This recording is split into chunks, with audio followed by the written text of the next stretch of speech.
Bonjour à toutes et à tous, je vous propose dans cette vidéo d'évaluer les effets économiques du monopole.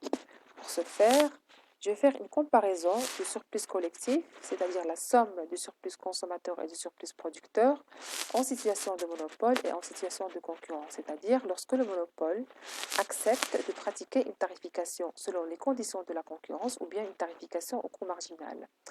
À travers cette comparaison, on va constater que le monopole ne réalise pas l'intérêt général, le monopole reste inefficace, car il contribue à réduire le bien-être de la collectivité en créant une mauvaise allocation des ressources. Juste à titre de rappel, le surplus permet de mesurer le gain psychologique des consommateurs et des producteurs à échanger aux conditions d'équilibre du marché. Pour plus de détails, je vous renvoie à une capsule dans laquelle j'ai présenté cette notion de surplus collectif. Alors, pour commencer cette comparaison, je vais m'intéresser au surplus des consommateurs, qui est encore une fois la première composante du surplus collectif. Mais avant, je vais faire un petit retour en arrière en vous réexpliquant le mécanisme de détermination de l'équilibre en cas de monopole. Je vais reprendre mon graphique habituel dans lequel je représente sur l'axe des abscisses les quantités et sur l'axe des ordonnées le prix et les fonctions de recette et la fonction de coût marginal. On sait que l'équilibre du monopole est atteint lorsqu'il produit une quantité qui assure l'égalité entre la recette marginale et le coût marginal, c'est-à-dire cette quantité d'équilibre YM étoile. Pour déterminer le prix d'équilibre, il suffit de reporter cette quantité d'équilibre sur la fonction de demande inverse afin de déterminer le prix d'équilibre du monopole. Maintenant qu'on a déterminé les conditions d'équilibre du monopole, on va les évaluer du point de vue du consommateur en calculant le surplus. Je rappelle que le surplus du consommateur est égal à la différence entre la somme maximale qu'il serait prêt à débourser pour avoir YM quantité du bien et la somme effectivement dépensée pour avoir cette même quantité. Plus concrètement, la somme maximale que le consommateur serait prêt à débourser pour avoir cette quantité est égale à cette surface. Encore une fois, je vous renvoie à la vidéo sur le calcul des surplus. Elle est égale à cette surface de laquelle je vais retrancher la somme que le consommateur a effectivement payée pour avoir la quantité YM et cette somme est représentée par cette surface O PM étoile A YM étoile. La différence entre cette surface qui représente la somme maximale que le consommateur est prêt à payer et la somme qu'il a effectivement payée, c'est-à-dire cette surface, représente le surplus du consommateur. Elle est égale à ce triangle PM étoile CA dans lequel on retrouve ces barres horizontales.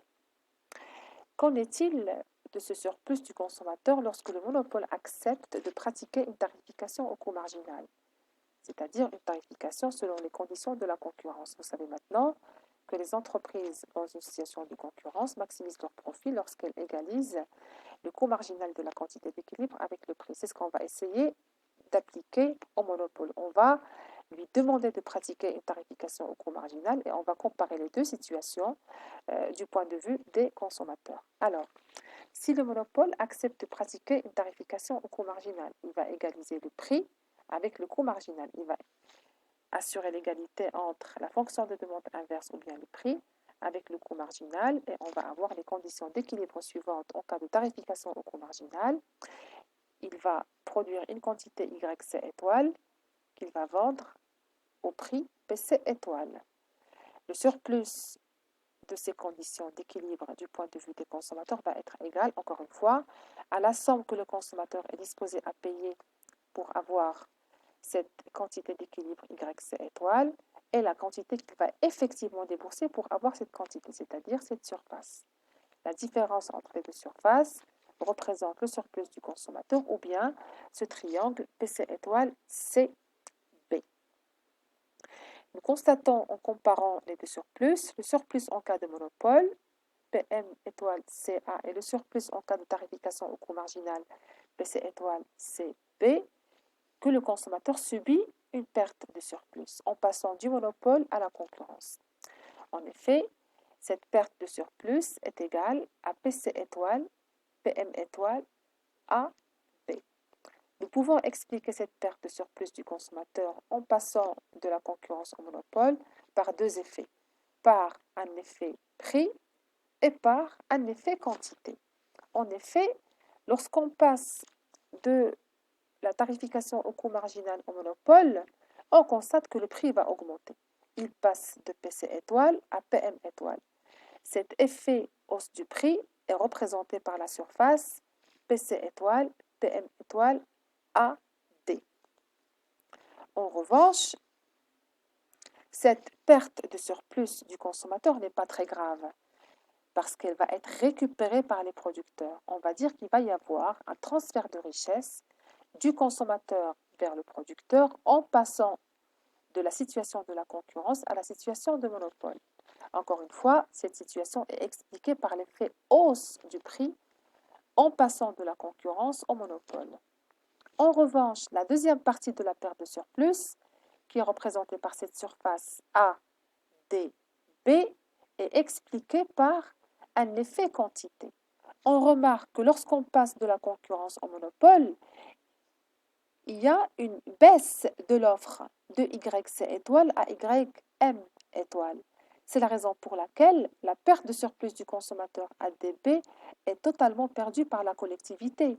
Elle n'est pas récupérée ni par les consommateurs, ni par les producteurs. On va constater la chose suivante. Avec le monopole, les consommateurs perdent doublement. Ils vont payer un prix supérieur en cas de monopole relativement à la concurrence et en même temps, ils doivent se contenter d'une quantité inférieure en cas de monopole relativement à la situation de concurrence. Donc, le monopole va entraîner une perte de surplus des consommateurs égale à la surface PC étoile, PM étoile, A, D. Encore une fois, cette perte liée à la hausse du prix n'est pas très grave parce qu'elle est récupérée par les producteurs, par un transfert de richesse du consommateur vers le producteur. En revanche, la perte ADB qui est liée à la réduction de l'offre est totalement perdue par la collectivité. Passons maintenant au calcul du surplus du producteur. Je vais reprendre le même graphique avec les mêmes conditions d'équilibre. YM étoile vendu au prix PM étoile en cas de monopole et YC étoile vendu au prix PC étoile en cas d'une tarification au coût marginal.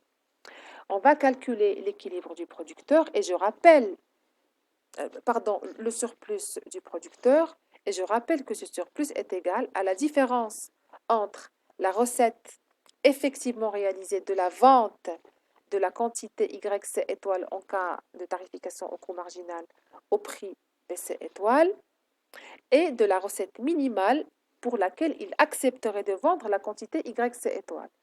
Encore une fois, pour plus de détails, je vous renvoie à la capsule vidéo dans laquelle j'explique la façon avec laquelle on calcule le surplus du producteur.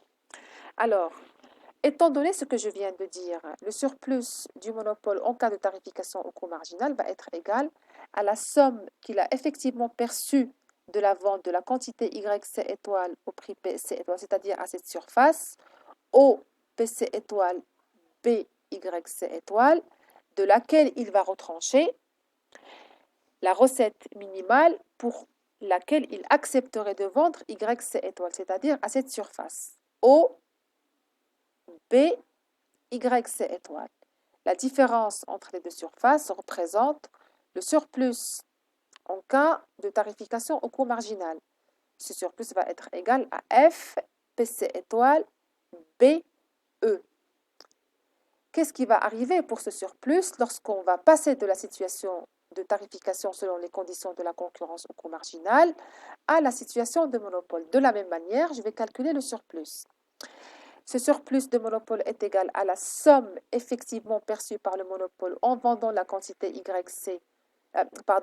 YM étoile au prix PM étoile, c'est-à-dire à cette surface au PM étoile à YM étoile, de laquelle on va retrancher la somme minimale qu'il va percevoir en acceptant de vendre toutes les unités jusqu'à arriver à YM étoile à leur coût marginal, c'est-à-dire cette surface. La différence entre la somme effectivement perçue et la somme minimale acceptable va représenter le surplus du producteur, bien du monopole. Ce surplus va être égal à la surface F PM étoile AGE, représenté par les barres horizontales.